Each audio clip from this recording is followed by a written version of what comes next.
ti lọ fa wèrè lọ́yàn.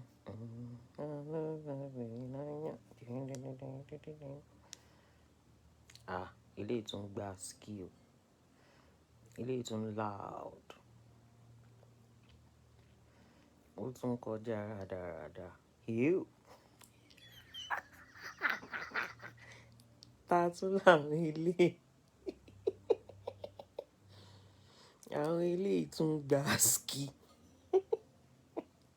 Wọ́n ti fa wèrè lọ.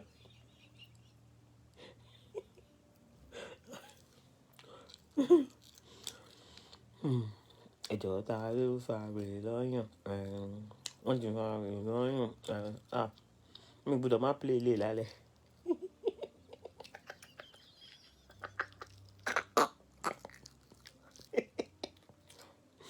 Ilé ìtún loud.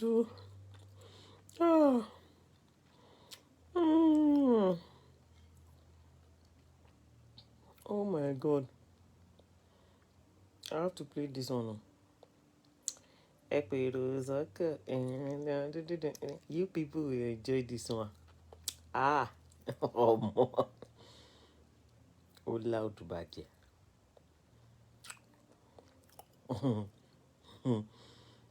Ó yá bẹ̀rẹ̀ play show. Ṣé kìíní ń ṣiṣẹ́ dáadáa? Okay. Ó yá. Ẹ jẹ́ a gbọ́.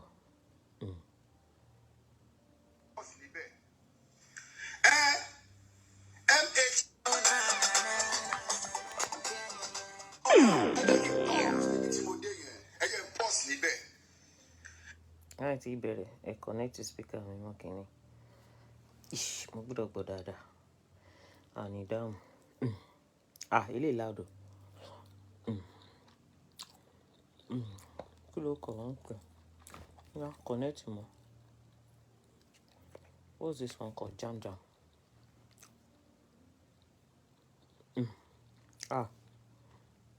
Ilé ìdùn. Ta ló lọ fa nǹkan lọ́yàn? Jẹ́ n bá ẹni gbé kìíní sí orí gbá.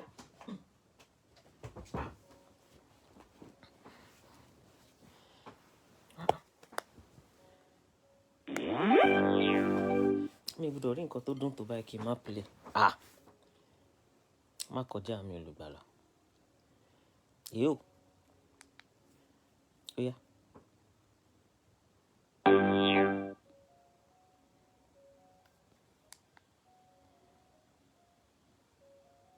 Pause níbi tí mo dé yẹn ẹ jẹ́ pause níbẹ̀. MHL International ibo ló ń gbé náà, ibo ló ti wá náà, ibo ló ti wá tó, ibo ló ti já wá tó lókun lọ́rùn. Ta ló bí ẹ? Ta ni ìyá tó bí ẹ? Ta ni bàbá tó bí ẹ? MHL ọmọ ò bá má wá sí orí orúkọ tèmi o. Ò bá má wá sí orí orúkọ tèmi. Mo fẹ́ ọlá ò bá má wá síbẹ̀. Infinity ò bá má wá sí orí orúkọ tèmi. Ìwọ ta ló ní ẹ, ta ló bí ẹ, ta ni ìyá tó bí ẹ lọ́mọ, ta ni bàbá tó bí ẹ lọ́mọ tó mọ̀ pé àwọn ti sọ ọmọ nù náà. Ìwọ kí ló porúkọ ẹ MHM kò ní dá fún ẹ, kò ní dá fún ẹ, kò ní dá fún gbogbo àwọn ẹbí ẹ pátápátá. MHM gbogbo àwọn tó ń tẹ̀lé ẹ, gbogbo àwọn followers ẹ tó ń tẹ̀lé ẹ, ọmọ àwọn kan wà nù wọn, wọ́n ti sick men. Àwọn kan wà nù wọn, wọ́n ti rẹ̀ wọ́n, wọ́n ti sick, wọ́n need the medical attention. Instead kò send owó sí wọn, kàn lọ rí doctor. Kàn lọ rí doctor kí wọ́n mọ nǹkan tó ń ṣe wọ́n. Ó rí owó send sí wọn, ó wá ń fi wọ́n tajà. Ó ń fi wọ́n tajà. Bó ṣe ń ṣe fídíò ló sọ share. Torí bá yìí ẹ ti bàjẹ́ already. Kàn share program ẹ. Ọmọ kí ló ń tà tó ń pè Sunny Adé kó wá kọrin náà? Kí ló ń tà? MHM. Mi jẹ́ tí gẹ́ẹ̀tì kóòdù MHM ẹ̀ nǹkan tó fi péré ní MHM. Mi tí gẹ́ẹ̀tì kóòdù ẹ̀. Ìwọ MHM. Mélòó ni ẹ, mélòó lára ẹ náà? Wọ́n ń pe obìnrin, tó bá tiẹ̀ ń pe obìnrin, ìwọ náà tún máa yọjú. Ìwọ náà máa yọjú MHM. Tó mú gbogbo mẹ́ríkè tó san mójú tó kán gbogbo ẹ̀ mórí tó kán gbogbo ẹ̀ mọ́ra tó dàbí àwọn ewin. Àwọn ewin tán fi ń ṣọdún nínú ìgbùnukó. Lọ́dọ̀ àwọn ìgbùnukó ní ìlú ìgbùnukó ní Nàìjíríà. Ìwọ MHM, ta ló bí ẹ, ta ni bàbá ẹ ná, ta ni ìyá ẹ ná MHM. Ọmọ wo bí wo skẹ̀ wo bí jẹ́kẹ̀ mi sọ fún ẹ. Ọmọ èmi 1 man battalion lèmi o 1 man battalion òun lèmi sórí gbogbo àwọn admin yẹn tó gbéṣẹ́ lé lọ́wọ́ tó ń fún wọn ní £1 £2 tó ń fún wọn ní £3 bóyá Nàìjíríà náà ti operate fún ẹ ni bóyá UK náà ti operate fún ẹ ọmọ mọ́tò Dangote trailer Dangote ló máa pa gbogbo wọn dànù lẹ́yọ kọ̀ọ̀kan gbogbo àwọn admin tó ń pè lẹ́yìn pé ẹ admin ibolẹ̀ ti rí ná jẹ́ kí àwọn admin yẹn jẹ́ kó máa search fún ẹ lọ o jẹ́ kí àwọn admin yẹn jẹ́ kó máa search fún ẹ because wọ́n sì máa search iná fún ẹ bó ṣe wà yẹn.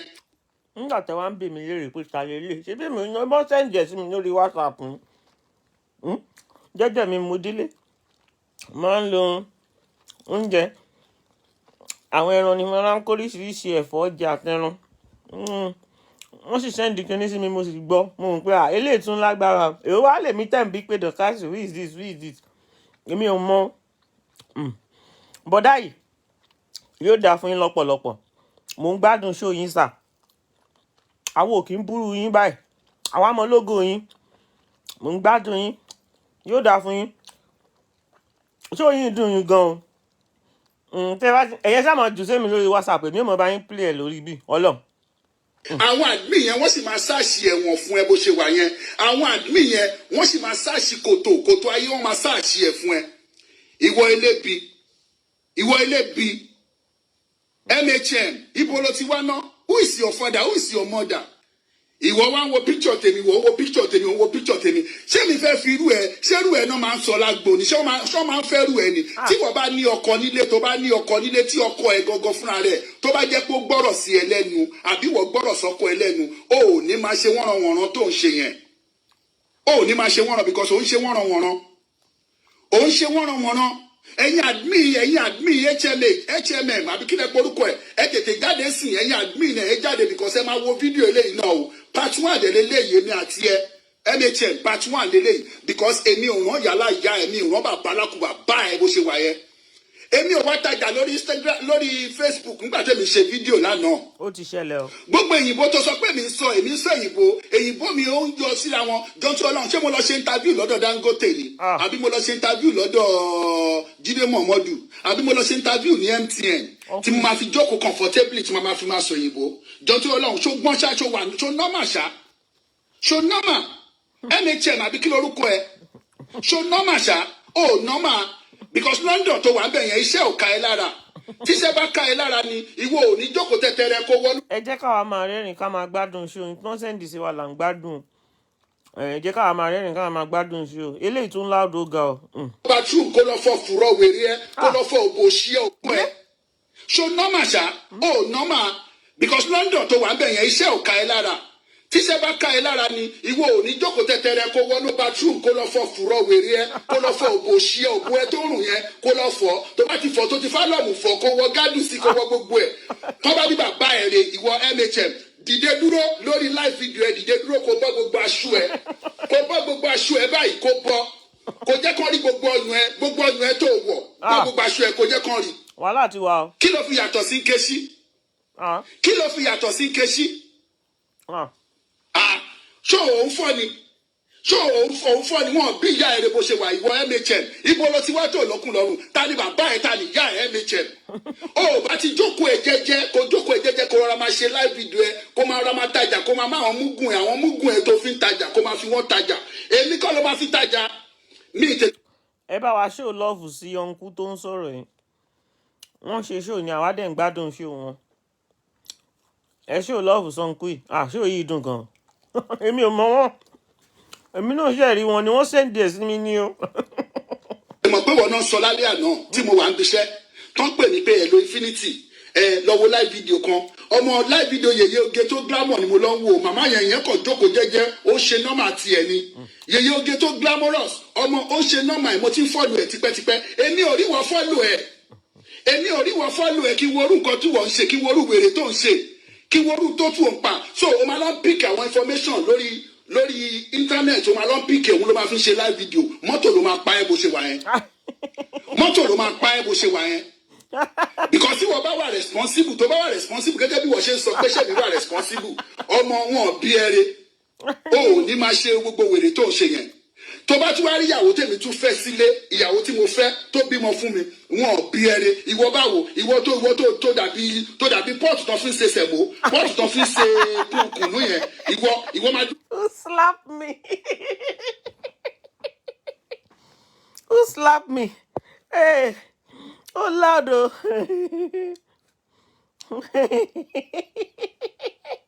Lẹ́gbẹ̀ẹ́ ìyàwó mi, wọn ò bí ẹrẹ. Wọn bí re o. NHM, wọn ò bí ẹrẹ, wọn ò bí mẹ́tàlá ẹrẹ, wọn ò bí yàrá ìyá ẹrẹ. Mélòó ni ẹ́? NHM? Nínú London tó wà yẹn, lọ ṣe investigation, lọ gbá research orúkọ mi kó táìpù ẹ̀ jáde, Ahmed Mofẹ́-Ọláọpẹ́ṣadé, lọ́wọ́ orúkọ yẹn lọ́wọ́ wá, wọn ò bí ẹrẹ. Ìwọ báwo? Okay, bí mo tún ṣe ń bẹ́ẹ̀ sọ̀rọ̀ yín sí o expect kí n máa sọ̀rọ̀ calmly, kí n máa sọ̀rọ̀ bí ẹni tó sick. Hello, NHM, ṣé wà okay? O ò ní wà okay. O ò ní wà okay, NHM. O ò ní wà okay. Ṣó ti yí ẹ? Tọ́ bá bí ẹrẹ NHM. Gbogbo research tó ń gba àwọn tó ń gbéṣẹ́ fún pé kọ́ lọ máa ṣàṣèyàn kiri, àwọn tó máa padà pa ẹ́ dànù nìyẹn. Àwọn tó máa padà pa ẹ́ dànù, àwọn yẹn ló ti ń ṣàṣìkiri fún ẹ yẹn. Ó ti gbọ́ mi? Àwọn ló ti ń ṣàṣìkiri fún ẹ yẹn. Ọmọ ọmọkàn fún ẹ bọ́ọ̀dì wò ni o, ṣó ti ọyàn, o ò lè mú eléyìí wọn bí ẹrẹ. Ọkùnrin tún ṣe ọyàn ní ṣá, àbí kí n fọyàn ẹ mọ̀ràn ni? Ẹ̀yin náà lọ wá lórí YouTube, ó wà lórí YouTube mbẹ́, ó ló ń já lọ́wọ́lọ́wọ́. Who slapped me? Who slapped me? Ọyàn tiẹ̀ ò dàbí eléyìí, ọyàn ẹ ó ti dọ̀bálẹ̀. Ọyàn ẹ ó ti dọ̀bálẹ̀, ṣó ti yí ẹ. Tí ò bá dọ̀bálẹ̀ tó bá bí ẹrẹ o lè bọ́ aṣọ tó wọ̀ yẹn. Àbí kó lọ kún kó gbogbo mẹ́ríkè tó kùn sójú yẹn, kó lọ nu gbogbo ẹ̀ kúrò bẹ́ẹ̀, kó wá jẹ́ ká wò bó ṣe rí bí iwin. Mi tí ìgbárí sàṣẹ rárá o. Mi tí ìgbárí sàṣẹ. Ṣoré lè bí mo ṣe mọ̀ pé wọ́n ni. Ìwọ gangan ló ẹni tí ó gbé orúkọ mi jáde lánàá, ìwọ lóní tó gbé fídíò mi jáde, bí mo ṣe mọ̀ ní for the past how many bíi 30 minutes ago tí mo mọ̀, mò ń wo fídíò yẹn gbogbo nǹkan tó ń sọ. Olórí burúkú ẹ̀, olóòórùn ẹ̀. You don't sound education. You don't sound education. What is the meaning of you don't sound education tó kọ́kọ́ sọ nínú èyìnbó tí wọ́n sọ? But ìwọ sì feel relaxed enough, o sì feel relaxed ju èmi lọ nígbà tí mo ṣe fídíò mi lánàá. Ìwọ feel comfortable ju èmi lọ. Kí ló dé tí wọ́n ò jókòó dáadáa kó sọ èyìnbó gidi? Gbogbo àwọn èyìnbó wèrè ẹ tó sọ gbogbo ẹ̀ ni mo bẹ́ẹ̀ kọ sílẹ̀ bí báyìí. Pẹ̀lẹ́ o, Madam Cambridge, Madam Bangkok, University of Oxford. Olóṣì, ó ti ya wèrè tó o bá ti rọ́rọ̀ sọ. Tẹ́ bá ti fẹ́ wá sórí program, tó bá jẹ́ pé skẹ́ẹ̀tì kan lẹ fẹ́ tà, ẹ mú skẹ́ẹ̀tì yín dání kẹ́ máa ta skẹ́ẹ̀tì yín nìkan. Tó bá jẹ́ wípé kírìmù lẹ fẹ́ tà, ẹ mú kírìmù yín jáde kẹ́ máa ta kírìmù yín nìkan. Ẹ má máa fi àwọn èèyàn, ẹ má máa fi wọ́n ṣe show. Ẹni tó bá ní problem nínú ilé tó bá gbé wá bá ẹ, o lè bá solve ẹ internally. Ṣó ti yé ẹ?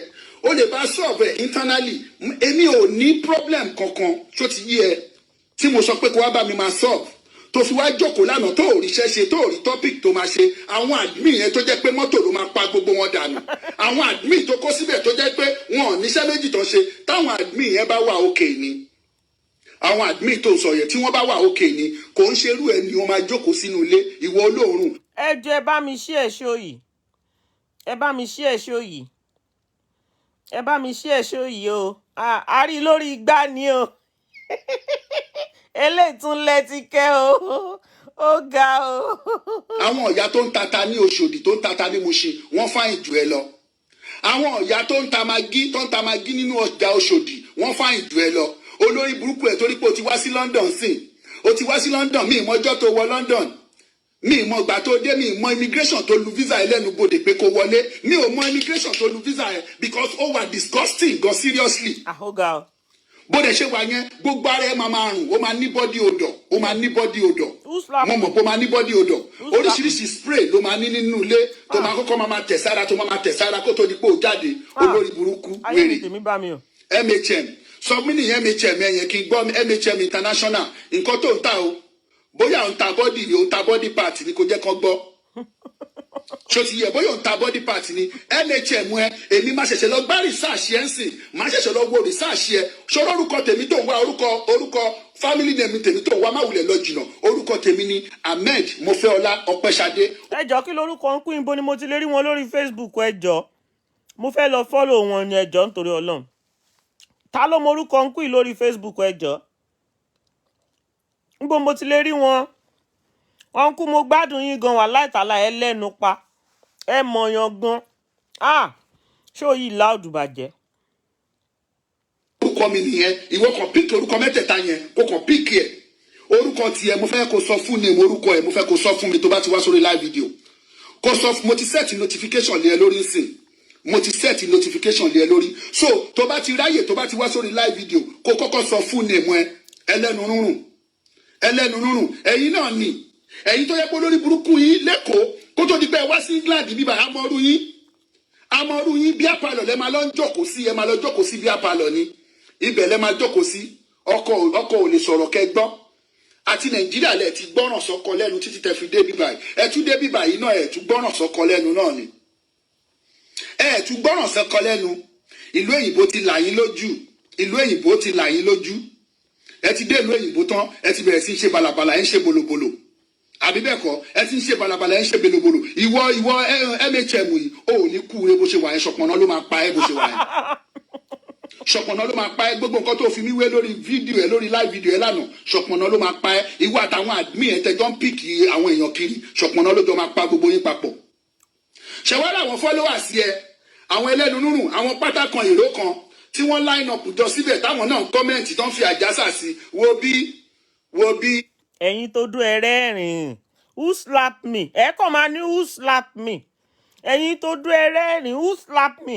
wọ́n kàn ń wù ẹ̀ náà ń wù ẹ̀ láwò sunkún wọ́n ń wo rẹ̀ láwò rẹ́rìn wọ́n ń wù ẹ̀ MHM mi tí mo orúkọ ẹ̀ gangan mo fẹ́ máa pè ẹ́ o sórí MHM yẹn title lásán that is just a fake name tó lọ form ta ló mọ̀ yálà ìjà ẹ̀ ní MHM ní Nàìjíríà. ẹ jẹ́ bá yín bọ̀ sí page ọ̀nkú yìí mo ní láti follow wọn ẹ jọ ẹ jẹ́ bá yín bọ̀ sí page wọn kí n lè follow wọn ẹ jọ. MHM International TV èlò ló ń san fórí TV tó fi ń show èlò ló ń san how much are you paying every month how much. olóòórùn gidigidi ni ẹ olóòórùn gidi mi mọ ọkọ tó fẹ́ sílé gan ó ti ṣe èèyàn fẹ́ because ọ̀rọ̀ ẹ ti máa sú already ọ̀rọ̀ ẹ ti máa sú irú ìwọ obìnrin irú yín ni ìyá ọkọ yín ṣẹ̀ṣẹ̀ máa bẹ̀ yín nínú ilé pé ẹ máa bọ̀ lórí bẹ́ẹ̀dì ẹ wá dóko irú yín ni ọkọ yín ṣẹ̀ṣẹ̀ máa bẹ̀ yín ọkọ bí irú tèmi wọn bí ìyá èrè èmi ò lè jẹ́ ìyàwó tèmi because èmi full of action lèmi wọn bí ẹrẹ ò lè jẹ́ ìyàwó tèmi ugbọn mọ̀nkí ta ló bí ọ̀bọ mọ̀nkí ni ẹ̀ ìwọ MHM mọ̀nkí ni ẹ̀ ó bá jókòó ẹ̀ jẹ́jẹ́ kó má wá sọ́dọ̀ tèmi kí ló wá ṣe lọ́dọ̀ mi because èmi máa fún ẹ tán mo ráyè gan seriously ni kí ló ṣe yẹ ṣọ́ sọ fún ẹ pé mo ẹ̀ṣẹ̀ ń wáyàwó ni àbọ̀ sọ fún ẹ pé mo lẹ stamp mo rí pé mo ń wáyàwó èmi ò wáyàwó má jẹ́ kí gbogbo àmáyẹ ká wá dé ìlú òyìnbó ká máa ṣe bí saint olórí burúkú ni ẹ sọ agboolé yín ní Nàìjíríà sọ agboolé ọmọ Mushin original lèmi ọmọ Mushin àjínà ọmọ Mushin àjídòwú lèmi ọmọ Mushin ó lè sọ pé mi ò kàwé fine èmi mo mọ ibi tí mo fi certificate mi sí ìwọ kò sí èyí tó kàn ẹ́ pẹ̀lú yẹn orí live show ló wà ó lè sọ̀sọ̀kúsọ tó bá wùn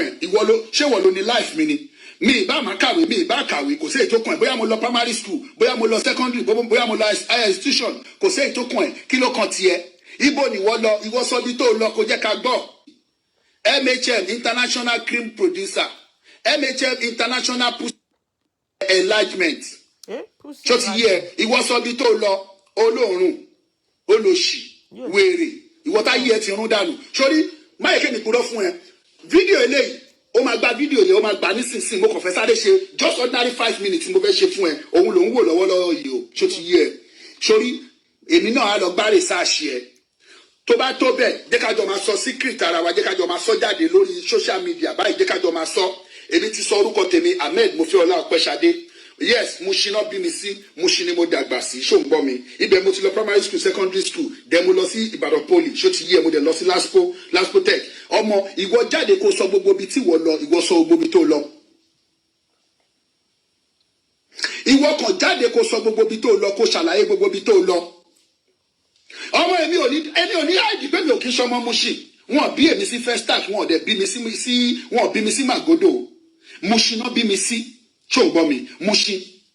Ibi tó bá bí wọ́ sí, mo kọ́kọ́ fẹ́ ká kọ́kọ́ ṣe introduction ara wa náà. First introduction mo kọ́kọ́ fẹ́ kọ́kọ́ jẹ́ ká kọ́kọ́ ṣe náà. Ìwọ ní mi ò mọ bó ṣe ń sọ̀rọ̀. Tó bá jẹ́ bàbá ẹ̀ ní Jídé Kòsọ́kọ́. Tó bá jẹ́ bàbá ẹ̀ ní Prince Jídé Kòsọ́kọ́. Tí Blessing Keshi tó jáde tó sọ fún pé gbogbo yín mo rò pé ya wèrè ni.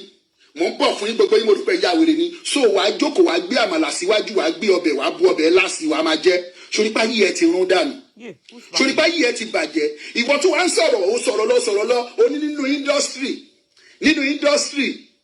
wọ́n fún wọn lówó wọ́n fún wọn ní kinní. Àwọn kan wà wọ́n kàn ní passion. They just have passion for acting. They just have kò ní dá fún ẹ bó ṣe wà yẹn. Kí ló mọ̀? What do you know? Kí ló mọ̀ náà? MHM kí ló mọ̀? MHM orúkọ ẹ gan irritate mi létí. Sọ orúkọ ẹ gangan, bóyá Kàfílà lórúkọ ẹ ni, bóyá Sekinat lórúkọ ẹ ni, bóyá Muraina lórúkọ ẹ kan. Sọ orúkọ ẹ kó jẹ́ kí n gbọ́. Sekini. Who slapped me? Seki ọmọ ìyá alámọ̀lá. Ẹ jẹ́ bá ń sẹ́ndì pé báwo mo ṣe lè rọ́ǹkú ẹ bá mi sẹ́ndì ẹnu inbox mi ẹ jọ. Mi ìfẹ́ pé ẹ ní MHM yẹn rárá. Mo fẹ́ mọ rí lórúkọ ẹ. What is your full name? Mo fẹ́ mọ full name ẹ. Èmi máa wọnú inbox ẹ wá. Máa wọnú inbox ẹ, máa wọ̀ wá bá ẹ, máa wọ̀ wá bá ẹ. Kò dẹ̀ sí nǹkan tó máa ṣe. Mo fẹ́ mọ agboolé ẹbí tó ti wá lẹ́kọ̀ọ́. Mo fẹ́ mọ iye commissioner tó mọ̀. Mo fẹ́ mọ iye ministers tó mọ̀. Mo fẹ́ mọ iye senators tó mọ̀. Mo fẹ́ mọ iye àwọn tó wà ní position, iye governor. Ọmọ Mushin olóṣà. Allah, mo gbádùn ṣe ìyá Allah. Ẹ jẹ́ bá ń send inbox sínú inbox yìí. Mo like bọ̀dá ìbàjẹ́ Ọlọ́run. Mo ń gbádùn ṣòwò ẹ̀. Ó pọ̀ bí wèrè. Ẹ bá ń ju inú inbox mi. Péèjì wọn kí n follow wọn. Eléyìí ó wà ní eléyìí ò sí nǹkan. Tó mọ̀, mo fẹ́ mọ iye wọn sẹ́. Mo fẹ́ mọ iye wọn. Tó fi wá dé bíbáyìí, tó fi wá di saint. Ìwọ ló gbé ìbòjú. Mo fẹ́ mọ school tó lọ. I want to know the school you went to. Mo fẹ́ mọ school tó lọ. MHM ọmọ àlè játijàti. Ọmọ mi tí dé tán, mo ẹ̀ṣẹ̀ ń bọ̀ ni. I'm still loading. Mo ń load ni. Ṣé ti yẹ CD? Ó mọ̀ pé tó bá fi CD, tó bá fi sínú machine, a kọ loading, a kọ pick up ni, a máa bẹ̀rẹ̀ sí ṣiṣẹ́. Mo ń load lọ́wọ́ fún ẹ ni o. MHM, mo ń load fún ẹ. Màá yẹ̀ bó ṣe wà, màá yẹ̀, màá jẹ́ káwọn èèyàn mọ nǹkan tó sì ti lè fi jó. Màá yẹ̀, sórí gbogbo nǹkan tó sọ pé òun tà yẹn, gbogbo ẹrù tó sọ pé òun tà tó wà nínú ilé ẹ yẹn, wọ́n máa bẹ́ẹ̀ tójú bọ̀ lẹ́sẹ̀kẹsẹ̀ ń sìn. Èmi ò lẹ́rù tèmi ta o, èmi lọ síbi iṣẹ́ mo ń dé ni. Sórí inú ilé tó jókòó sí tó ń gba owó ìjọba, inú ilé tó jókòó sí tó ń gba benefit yẹn, inú ilé tó jókòó sí tó ń ṣe bó ṣe wù ẹ́ yẹn, ilé yẹn máa gbóná mú ẹ bó ṣe wà yẹn. Ilé yẹn máa gbóná mú ẹ, ò ní dúró rárá, because wọ́n máa visit yẹ. Ìjọba ìlú yìí máa visit yẹ nínú ilé yẹn. Nǹkan tó ń tà tó fi ń jẹ́ MHM yẹn, wàá ṣàlàyé fún ìjọba. Wàá ṣàlàyé fún ìjọba England, wàá ṣàlàyé fún wọn nǹkan tó ń tà tó fi ń jẹ́ MHM International TV, wàá ṣàlàyé fún wọn. Company registration ẹ, wàá mú company registration ẹ, wàá mú jáde. Èmi ò tí ì ní sọ bóyá wà lórí benefit, because amọ̀rú yín dáadáa. London lẹ máa jókòó sí, ẹ bímọ 3, ẹ bímọ 4, ẹ wá fún wọn sórí benefit. Ẹ máa gbà láti 0 months, ẹ máa gbà títí tó máa fi pé 18 years ni. Tó bá pé 18 years gan náà ẹ ní fẹ́ bọ́lẹ̀ ńbẹ, ẹ ní jẹ́ káwọn ọmọ ọlọ́mọ gbowó wọn. Ẹ máa ti sọ fún wọn pé I'm your mommy, I struggle on you, I take care of you, let me continue taking that money. Owó yẹn ló máa pa ẹ́ bó ṣe wà yẹn. Owó yẹn ló máa pa ẹ́ bó ṣe wà yẹn. Mo fẹ́ mọ àdúgbò bí tó ti wá lẹ́kọ̀ọ́. Mo fẹ́ mọ àwọn tó belong sí. Mo fẹ́ mọ ìyá ẹ̀, mo fẹ́ mọ bàbá ẹ̀, mo fẹ́ mọ àwọn ẹ̀gbọ́n ẹ̀, mo dẹ̀ fẹ́ mọ àwọn àbúrò ẹ̀, mo fẹ́ mọ background ẹ̀, mo fẹ́ mọ bó ṣe dàgbà. Àwọn èèyàn rí ẹ ń sìn lórí social media, wọ́n rí ẹ nísìn náà rí pé o kó aṣọ sọ́rùn, o lọ ra aṣọ 20 pound, aṣọ 10 pound, o kó sọ́rùn, o lọ ra panda gold, o lọ ra panda earring, o kó sọ́rùn, o wá fi ń ṣakọ, o ń ṣakọ lórí social media. Àwọn èèyàn wọ́n ń wò ẹ́ láwò sunkún, ìwọ dẹ̀ ń wò rẹ̀ láwò rẹ́rìn, ìwọ believe pé wọ́n ṣe normal. Mo fi Ọlọ́run ọbẹ̀ lẹ́dùnmarè ṣẹlẹ̀ ẹlẹ́yà ló ń ṣe.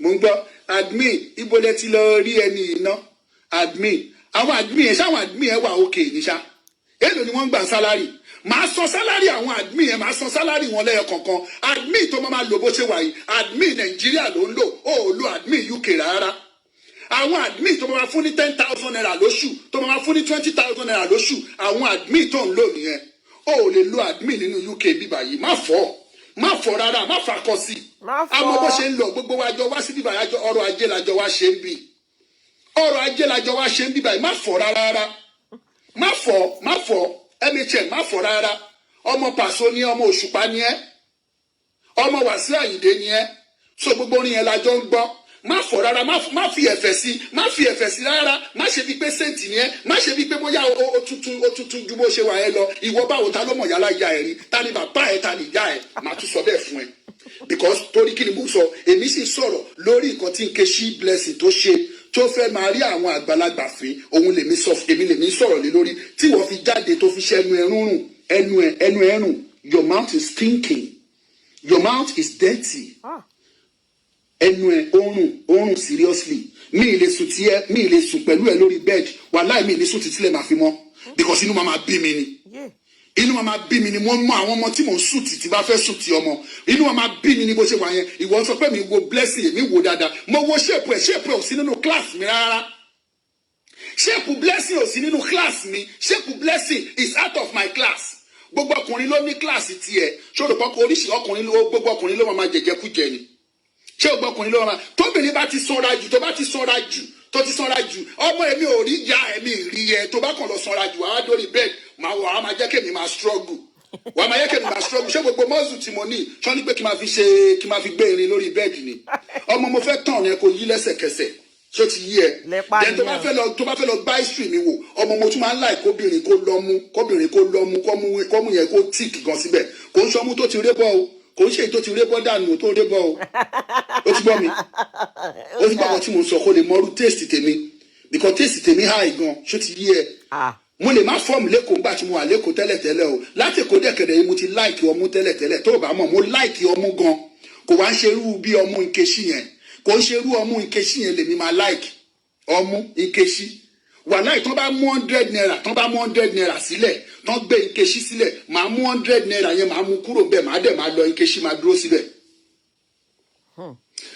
Don't get me wrong tán bá gbé Nkechi sílẹ̀ tán bá fi 100 naira síbẹ̀ tán bá ní kí èmi mo fẹ́ ọlá èmi kémi mú kan bẹ̀ màá mú 100 naira yẹn màá mú 100 naira kúrò bẹ́ẹ̀ màá fi Nkechi sílẹ̀ síbẹ̀ torí kí ni mi ò láìkì ẹ̀ mi ì láìkì shape ẹ̀ mi ì láìkì form ẹ̀ mi láìkì ẹ rárá mi láìkì nǹkan tó bá rí jákujàku bẹ́ẹ̀ yẹn mi láìkì ẹ including you gbogbo fúnra rẹ ìwọ gbogbo fúnra rẹ o kàn package gbogbo everything síbẹ̀ ni tó bá bí ẹrẹ bẹ́ẹ̀ mi ṣe bọ́ra ìwọ náà bọ́ra ẹ̀ ń bẹ̀ ṣó ti yẹ ṣó ò lè bọ́ra ni.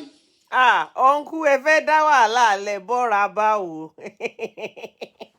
ẹ má fọ́ wa lójú ẹ fẹ́ jí ó bọ́ra ẹ fẹ́ jẹ́ kí wàhálà ṣẹlẹ̀ ń gbòòrò nìyẹn mo like ọ̀nkú ìbàjẹ́ voice yín dùn wàláì are you enjoying this show ẹ fún wọn ní love kẹ eléyìí tún láòdù o. àbọ̀ lè bọ àwọn ọmọ ayé máa wo dànù gbogbo ọyàn ẹ tó ti dọ̀bálẹ̀ bí ẹni tó ń kí ọba láàfin yẹn ṣó lè bọ́ ni ṣó lè bọ́ ọyàn ẹ. ó mà ṣe o MHM mo fẹ́ rí list orúkọ àwọn admin yẹn tó sọ pé òun lò yẹn list orúkọ wọn jáde fún mi mo fẹ́ mọ iye tán jẹ́ mo fẹ́ fi wọ́n sórí payroll mo fẹ́ fi àwọn admin yẹn mo fẹ́ fi wọ́n sórí payroll list àwọn admin yẹn list orúkọ wọn jáde fún mi ó fún wọn ní 20,000 àbí 10,000 àbí 30,000 every month àbí bẹ́ẹ̀ kọ́ ó wá ń kí wọn admin ìbọdẹ ti rí eléyìí tẹ́tún mú àyè. Não pè mí lọ́nà.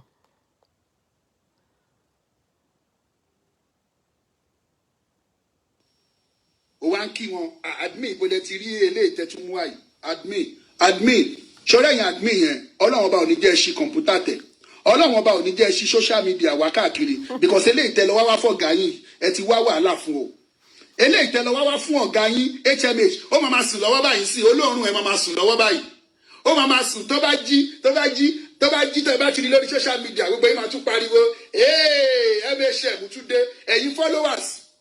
ẹ̀yin followers tó jẹ́ pé ọjà lẹ fẹ́ rà ń bẹ̀ ẹ ra ọjà yín kẹ́ jáde kúrò ń bẹ̀ o ẹ̀yin tó jẹ́ pé ẹ fẹ́ máa ba aṣẹ lẹ́yà ń bẹ̀ ni ẹ jókòó síbẹ̀ kẹ́ máa ba aṣẹ lẹ́yà kò sí béèyàn ṣe lè ya wèrè tó kó má ní followers kò sí béèyàn ṣe máa ya wèrè tó tí ò ní followers ó máa ní followers àwọn asínwín wà followers àwọn tó ní good brain wà followers àwọn tó pọlọ wọn ti fọ́ dànù ó wà ń bẹ̀ ẹ̀yin followers tẹ wá ń follow nígbà tó ń play èmi ọmọ tí yàbí tó fọjá àrùn pọ̀ wọn ò bí re gbogbo ẹ̀yin followers yẹn mélòó ni ẹ̀yin tẹ́ wá bẹ̀rẹ̀ sí kọ̀kọ̀ kúkọ yẹn ẹ̀yin tẹ́ ń kọ̀kọ̀ kúkọ yẹn ni mo ta sí o ẹ̀dẹ̀ mọ ara yín ẹ̀yin tẹ́ ń kọ̀kọ̀ kúkọ yẹn lánàá ipe ebo ló ti wá gan mo fẹ́ mọ̀ ya ẹ̀rí ni ṣé mo fẹ́ mọ ibi tí mo ti wá ni wọ́n jọ bí wa papọ̀ ni tọ́jọ́ bí wa ni ṣé mo ṣe iná bí ẹ sí ni ọmọ mo ṣe lèmi nǹkan tó bá wọn ẹ̀ kò sọ ọmọ mo ṣe òkè ń rìn dín ọmọ mo ṣe òkè ń gọ̀ ọmọ mo ṣe òkè ń ṣe kò ń ṣe bí ọmọ tí wọn tọ́ dáadáa àwa ò nídìí láti mú ọyàn 9 months kó tó di pa máa strong orí street la máa strong sí orí street tó bá dẹ̀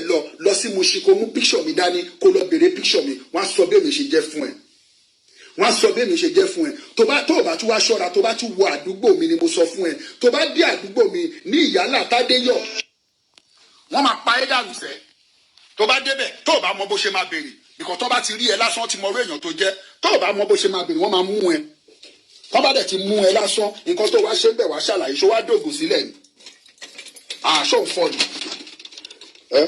ṣé wà pa MHM ọmọ má gbé yẹn wá fẹ́mi o tó bá gbé wá fún mi má gbé fún ẹ padà gan seriously ìwọ báwo ilé tó ń gbé bẹ̀ yẹn ta ló ń bẹ sanwó ilé ibi tó wà yẹn ṣé ìjọba ló ń bẹ sanwó ilé nàbí wọ́n ló sanwó ilé ń bẹ ṣé ìjọba ló ń bẹ sanwó ilé tẹ bá ti dé London tẹ bá ti bí ọmọ mẹ́ta àbí mẹ́rin ẹ jókòó sórí benefit ẹ máa ṣe balabala ẹ máa ṣe bolobolo ọmọ ilé tèmi lè ní wáyé ṣó ti rí inú ilé tèmi ni mo wà yìí ó ti rí bó ṣe rí ó ti rí lèmi ó ti rí wo dáadáa ṣó ti rí picture mi ṣó ti rí picture mi òun lòún wò bẹ́ẹ̀ yẹn ó yá kó wo dáadáa kó wo bó ṣe rí ìwọ báwo jẹ́ ẹ̀ tún fi kitchen jẹ́ ẹ̀ tún fi wọ̀n ẹ́ ṣó tún rí jẹ́ ẹ̀ tún fi wọ̀n ẹ́ ṣó tún rí inú kitchen mo ti wá yìí ṣó tún ti rí MHM àbí kí náà porúkọ ẹ̀ ó ò ní kíje bó ṣe wà yẹn gbogbo adéèlú òyìnbó la wá fi packaging sí adéèlú òyìnbó la wá fi packaging sí ibo làdúgbò ẹ Nàìjíríà sọ àdúgbò ẹ bí tó ti wá kó sọ àdúgbò ẹ kó jẹ́ kí n kí ẹ kó sọ ya àwọn boys tó mọ̀ lórí títì kó dárúkọ wọn fún mi MHM níbo ló ti ń bọ̀ tó lókun lọ́rùn ibi ta ló bí ẹ ná ta ló bí ẹ MHM àdúgbò wo ló ń gbé ní Mushin ta ló bí ẹ ta ló gúnyán fún ẹ tó ní tọbẹ̀ òṣòro sọ fún ẹ pé èmi ṣe jìgólò kiri orí títì England ni sọ fún ẹ pé mò ń ṣe jìgólò kiri ni àwọn tó wá ń dú ẹ mọ́lé tó wá ń dú ẹ mọ́lé tó wá ń dú ẹ mọ́bẹ̀ àwọn ní kò lè máa sọ fún gbogbo nǹkan tó bá fẹ́ ṣe èmi tó bá pè èmi máa decline ẹ ni ìwọ báwo èlò ló wà lọ́wọ́ ẹ how much is in your hand èlò ló wà nínú àkáǹtì ẹ bó ṣe wà yìí tó o bá tajà fódìdí oṣù kan nínú ilé ibi tó wà yẹn ebi máa pa ẹ kú ni míwàá ebi ò tiẹ̀ lè pa ẹ because ó wà lórí benefit irú yín mo mọ̀ yín dáadáa orí benefit lẹ máa ń wà so mo kàn fẹ́ sọ fún ẹ ni kò jẹ́ kó rí ẹ pé kó mọ ibi tó máa wọ̀ tó bá fẹ́ wọlé má wọnú ilé tèmi o ṣótìrí ọmọ ṣótìrí inú ilé tèmi ló ń wò yẹn o ó ti rí má wọnú ilé tèmi wá tó bá wọnú ilé tèmi wá ṣọ̀pọ̀nà máa pa ẹni tó bá wọnú ilé tèmi wá ògùn máa pa ẹni ṣó ti yé ẹ ìwọ báwo mélòó lára ẹ náà ẹ ṣíà fídíò yìí dọ́dọ̀ ẹ ṣíà fídíò yìí ẹgbẹ́ dọ́dọ̀ MHM mo fẹ́ mọ gbogbo full details ẹ̀ kó sọ gbogbo orúkọ ẹ̀ fún mi láti bẹ̀rẹ̀ primary school tó lọ secondary school tó lọ university tó lọ polytechnic tó lọ kó dá orúkọ gbogbo ẹ̀ jáde àdúgbò bí tó ń gbé kó sọ jáde ìwọ bá wò ṣòro nílò mo wà lára àwọn tó máa fi paṣáyó lórí show ẹ ni èmi mo fẹ́ ọlá ni wọ́n fẹ́ fi paṣáyó wọn bí ẹrẹ o ò lè fi mí paṣáyó because èmi ò ṣe àwọn jìgólò tó rò pé bóyá o máa ń pè nínú London kan wọnú ilé wa tọkọ ẹ bá ti kúrò nílé níwà mo fẹ́ mọ̀ bóyá o lọ́kọ lé àbó lọ́kọ lé mo fẹ́ mọ̀ bóyá o lọ́kọ àbó lọ́kọ. ìwọ benefit applicant gbogbo yín tó yẹ kán ṣí bọ́dà fún yín kó yẹ kán wọlé ni kò yẹ kán ṣí bọ́dà fún yín ó kàn wà fortunate orí visa gbà ó wá sílùú òyìnbó ó wá fẹ́ máa form ọmọ lọ ṣe show mi mo fẹ́ rí ẹ dáadáa èmi ló ń wò yìí ọmọ tí ìyá bí tó fọjá rọ̀ pọ̀n èmi ló ń wò yìí 1 man battalion lèmi èèyàn kan bí 1 billion ló ń wò yìí ṣó ti yí ẹ tí ò bá ti yí ẹ kó jẹ́ kó yí ẹ mo wà bí mo tún wà Nàìjíríà ni mo wà ní UK bíbáyìí mo tún wà Nàìjíríà tó ò bá ti mọ̀ mí dáadáa lọ ṣe investigation kó lọ béèrè ṣó ti yí ẹ lọ ṣe investigation kó lọ béèrè wọ́n á sọ fún ẹ pé yes eléyìí ọmọ ilé nìyàn lélẹ́yìí ṣé o gbọ́ ọmọ tán bá bí sí Mushin gbogbo wọn lọ́mọ táùtù ni ṣé o gbọ́ ọmọ tán bá bí ságége gbogbo wọn lọ́mọ táùtù ni ṣé o gbọ́ ọmọ tán bá bí sóṣòdì gbogbo wọn ní táùtù ni kò sẹ́ni tó wà educated kò sí school lóṣòdì ni àbí kò sí school Mushin ṣé kò sí school bẹ́ẹ̀ ni kò sí school ní onípàní àbí kò sí school Yaba ni ṣé dandan ni kó jẹ́ pé Victoria Island ọmọ tán bá bí sí Victoria Island nìkan àwọn ọmọ tó máa ń dúró dáadáa nìyẹn àwọn ọmọ tán bí tó yẹ pé wọn ò rí wèrè rí láyé wọn tọmọ mi ọmọ olówó mi wà tó bá jáde tó bá rí wèrè lórí títì á máa béèrè lọ màmá ẹ pé who is this ṣé irú yẹn ṣé o fẹ́ fi wé ọmọ tó bí sí Mushin àbọ̀ ọmọ tó bí sóṣòdì ìwọ gbogbo fúnra ara ibo náà bí ẹ sí because tó wọn bá bí ẹ sí gbòòrò bí tó dọ̀tí yẹn ní Nàìjíríà ọmọ ò lè ṣáàpù bó ṣe ṣáàpù yìí you are too smart the way I'm looking at you MHM ìwọ jókòó kan fọ́ọ̀mù MHM International TV torí pé o fẹ́ pawó torí pé o já torí pé o smart àbí torí pé o smart ló ṣe fọ́ọ̀mù orúkọ yẹn ó ṣe lórúkọ ẹ síkírà àbí kó lo kàfílà àbí kó lo kí làwọn orúkọ wèrè orúkọ asínwó yẹn náà kó lo wòsílà ó rí àwọn orúkọ yẹn lò ó wá lọ mú MHM very unique name ó wá lọ mú ó wá fi sọ̀rọ̀ gbogbo àwọn tó ń tajà lóṣòdì gbogbo àwọn tó ń tajà ní Mushin gbogbo àwọn tó ń tajà lágége gbogbo àwọn tó ń tajà ní Yaba ọmọ ṣó dáa jù wọ́n lọ ni are you better than them are you beautiful than them ṣó o fine jù wọ́n lọ ni olóòórùn ni ẹ̀mẹ̀ èmi ni wọ́n wá gbé wá sórí iṣu ẹ̀ ni wọ́n ń play video yẹn ni wọ́n lójú tèmi le koko ó bá gbé champagne àti chicken wá fún mi kí n máa jẹ ni idiot moron. one minute may I hold on may I pick this for 1 minute. olóòórùn. hello. mo fẹ́ wo bí gbogbo inú ilé ẹ̀ inú ilé tó ń gbé ní London yẹn mo fẹ́ wo bí gbogbo inú ilé yẹn ṣe rí mo fẹ́ wo ṣó ti inú ilé tèmi lélẹ̀ mo mọ̀ mọ̀ tán gbogbo náà yẹn ṣó ti inú ilé tèmi ló ń wò yìí ṣó ti rí ó ti rí jẹ́ tún yípo fún ẹ jẹ́ tún yípo ṣó ti rí mo fẹ́ rí inú ilé ẹ̀ bó ṣe rí kí tó mọ̀ bóyá ìwọ tí màmá bá sọ̀rọ̀ ni mo fẹ́ wo bí kitchen yẹn ṣe rí mo fẹ́ wo kitchen yẹn ṣó ti rí sórí kitchen mi ló ń wò yìí ṣó ti rí kitchen mi ló ń wò yìí mo fẹ́ wo bí kitchen yẹn mo fẹ́ wo bó ṣe rí mo fẹ́ mọ̀ bóyá o neat àbó neat tẹ́pẹ́ bá ti ń bọ̀ lórí live video nìkan lẹ máa wá lẹ máa lọ wọṣọ wèrè kan ẹ máa lọ wọṣọ 20 pound aṣọ 30 pound ẹ wá bọ́ sórí live video ẹ máa form fáwọn ará Nàìjíríà form wèrè wo ló ń form bọ́ sínú sitting room ẹ mo fẹ́ wo bí sitting room ẹ ṣe rí bọ́ sínú bathroom ẹ mo fẹ́ wo bí bathroom ẹ ṣe rí jẹ́ fi lé mi hùn ẹ́ jẹ́ fi gbogbo inú ilé mi jẹ́ fi hùn ẹ́ kó wo bí inú ilé mi ṣe rí ọmọ ìwọ báwo ta ló ń bá fà ọmọ sórí mò ń lọ sókè ó ti bọ́ mi má bọ̀ ṣó ti yí ẹ ó máa ṣe gbogbo nǹkan tí mò ń ṣe yìí ó máa kọ́ ṣe náà kí tó mọ̀ bóyá mi àti ẹ wà nù class ó máa ṣe nǹkan tí mò ń ṣe yìí ṣó ti rí ó ti rí èmi ò lọ yá inú ilé o ti bọ̀ jẹ́ kọ́kọ́ fi toilet kí kọ́kọ́ fi wọ̀n ẹ́ ṣó ti rí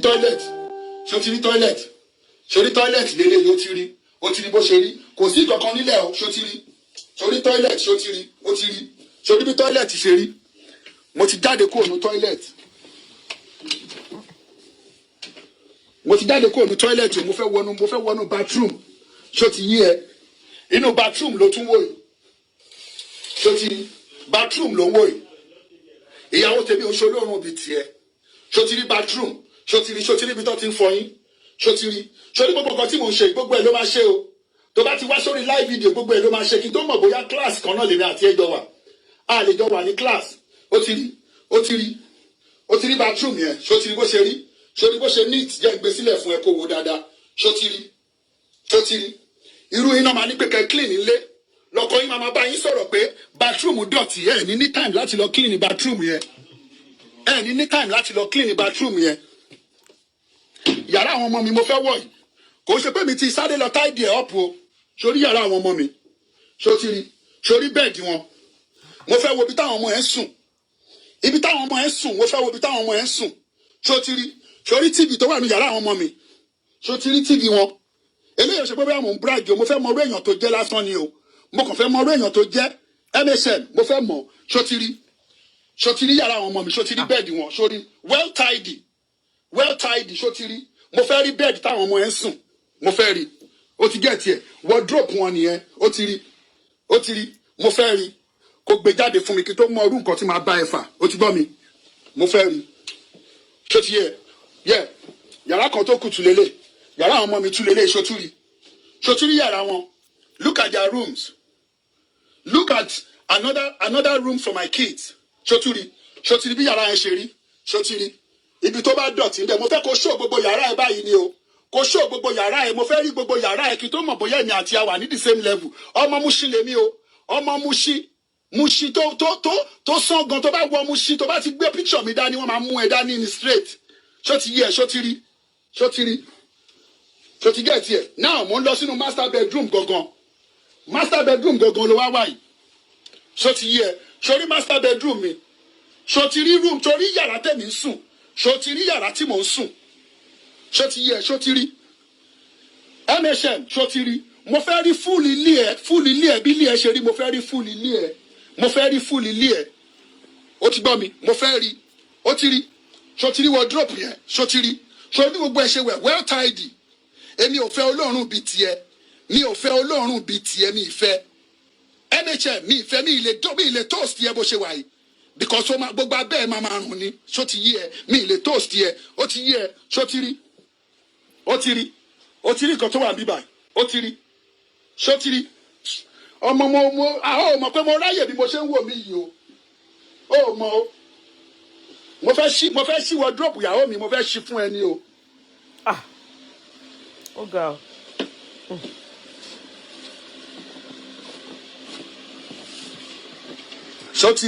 ṣọtiri àwọn properties ẹ nìyẹn ó ti gbọ́ àwọn properties ẹ nìyẹn àwọn aṣọ tí wọ́n ní mo fẹ́ kó show àwọn aṣọ tó ní mo fẹ́ kó show wọn àwọn aṣọ tó ní mo fẹ́ kó show àwọn aṣọ tó ní mo fẹ́ kó show wọn mo fẹ́ kó fi gbogbo ẹ̀ kó fi hàn mí bó ṣe lágbára tó bó ṣe lówó tó mo fẹ́ kó fi hàn mí ó ti rí mo kàn fẹ́ kó kàn rí ni eléyìí ò ṣe pé bóyá mò ń show àbí anything kankan but mo fẹ́ mọ class yẹ I want to know your class.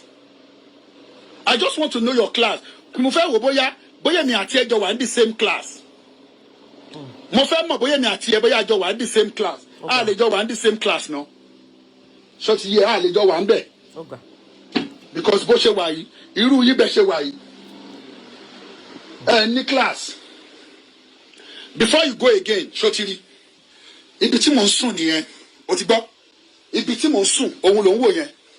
Ibi tí mò ń sùn, òun ló ń wò yẹn ṣó tútù rí òun ló ń wò lára kìíní yẹn ìyẹn máa tún tàn fún ẹ ń sìn ó máa tún ṣiṣẹ́ máa tún tàn fún ẹ ń sìn ó ti gbọ́ ó máa ṣó ń sìn mo fẹ́ mọ̀ bóyá mi àti ẹ bóyá we are in the same class mo fẹ́ mọ̀ àwọn tó wà lórí ṣó ẹ tó ń ṣẹnu balabala tó ń ṣẹnu bolobolo tí wọ́n sáré sọ̀rọ̀ lánàá tó ń type àwọn olóòórùn tó ń sọ̀rọ̀ ọmọ wọnú ilé mi tèmi lọ náà kí n tó mọ̀ bóyá mi àti àjọ wà ní the same class wo lọ mo fẹ́ kó sọ jáde bóyá mi àti àjọ wà ní the same class bóyá àjọ wà ń bẹ̀ èmi àti àjọ sí the same class 100% àjọ sí the same class ṣó ti yí ẹ but tó bá ti padà dé mo fẹ́ kó jẹ́ kó yé mi pé o ti padà dé tó bá dẹ̀ fẹ́ pè mí sórí fóònù. This is my direct number. Tó bá fẹ́ pè mí 0744 807 8335. Pé nọ́mbà yẹn èmi máa bá ẹ sọ̀rọ̀. Nọ́mbà mi again is 0744 807 8335. Pè mí sórí nọ́mbà mi is 0744 807 8335. Ìwọ báwo ta ló mọ̀ ẹ́ rí?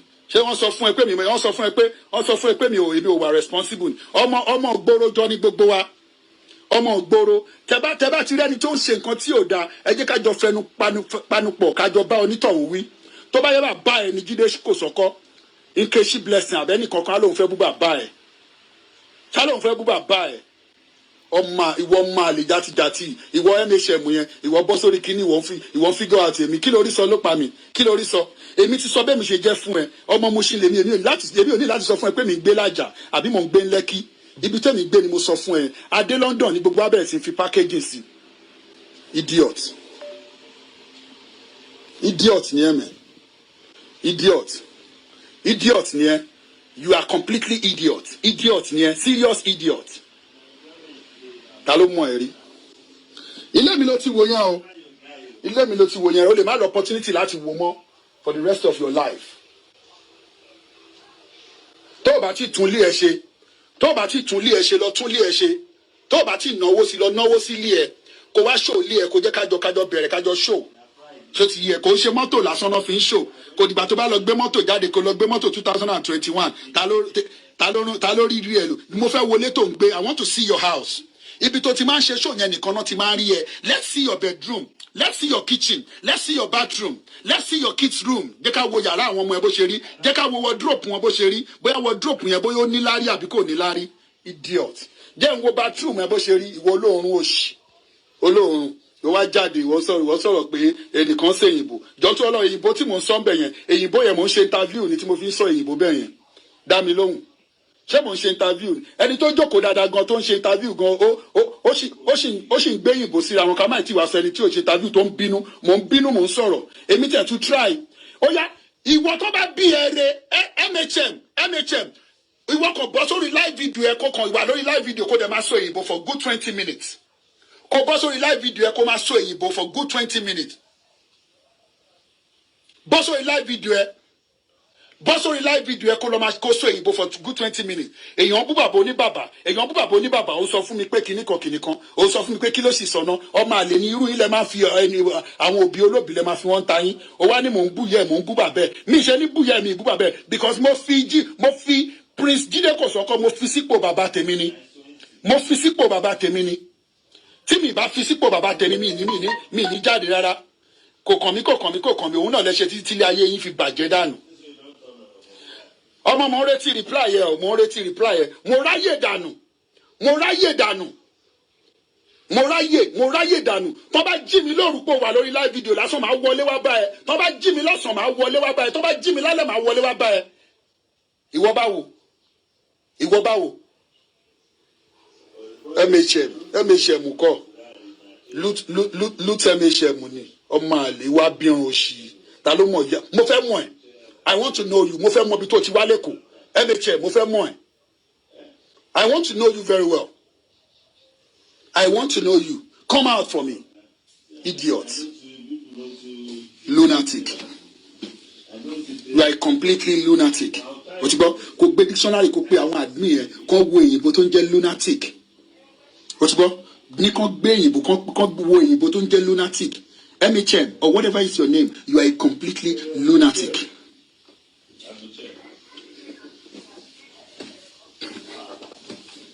Èmi ò join anyone. I don't join their gangs. Èmi ò join anyone. I try to represent something that is very important to me. I try to ṣe program ẹ ò dé ṣe program ẹ kó wà lórí ọwọ́ ẹ ṣé mo rí ti ẹ̀rọ ni mo rí ẹ ní ojú ọ̀run tẹ̀yẹ fò láì fara kanra now. So there's no freedom of speech abi there's no freedom of speech there is no. Wọ́n ní ilé la máa ń wò ká tó kẹ́sọ̀ ròde tí blessing tó bá pọ́n ìyá ẹ̀ tó bá pọ́n bàbá ẹ̀ lé ni kò ní bú bàbá oníbàbà kò ní bú ìyá oníyà ń ta I'm coming for you. Ṣebí wọn náà play voice here. Ṣebó play voice here. MHM Ṣebó play voice here. You play a voice. O play voice here. I'm coming for you. Bùsẹ̀ni sẹ́lẹ̀ ya wèrè ni. Àwọn wo ló ya wèrè? Ṣáwọn àwọn executive members ló ya wèrè? Ṣé àwọn executive campaign members ṣáwọn ló ya wèrè? Ṣé ìwọ náà gbọ́rọ̀ tó ń sọ yẹn? Ṣé ìwọ gangan ní làákàyè ìwọ MHM yìí ṣá? Ṣé o ní làákàyè ṣá?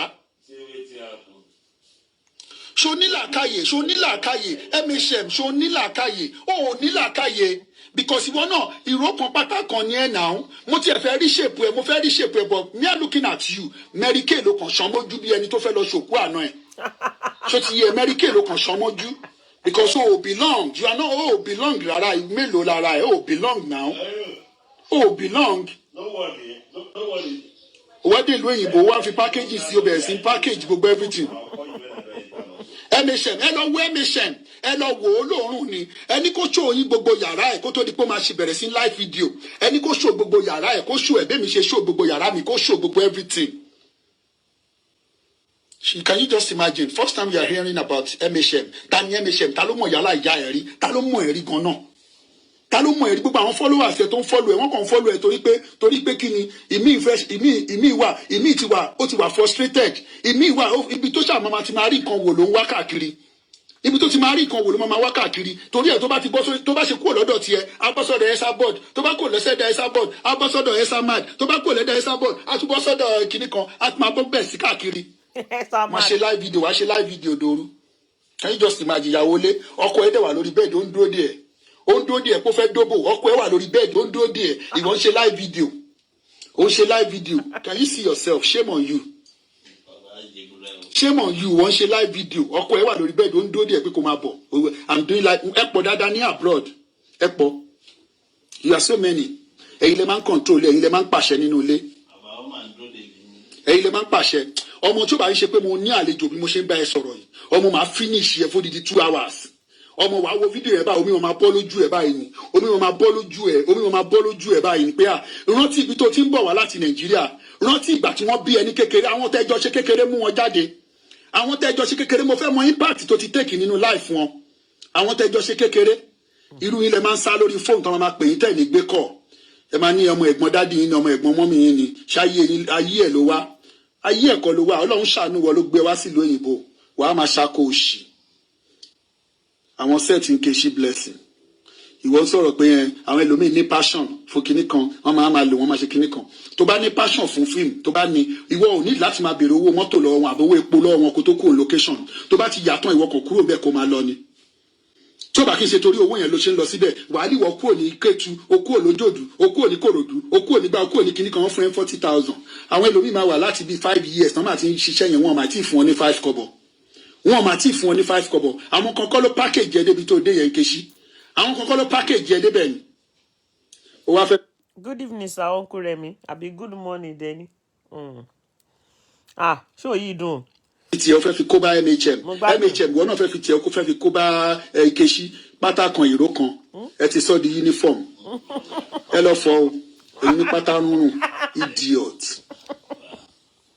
monkey you are a lunatic. mo dá ní pátákó ìrókò wọn ti sọ di uniform. ẹjọ tó bá ti release new album ẹjọ bá ń send ẹ sínú inbox mi ayé yín ò ní bàjẹ́ ẹjọ bá ń send page wọn sínú inbox mi o pátá kan ìró kan ẹ ti sọ di uniform. báwo ni mo ṣe lè kọ níbo ni mo ti lè rórin yẹn ẹjọ kí ni title orin yẹn ná kí ni title orin yẹn ná.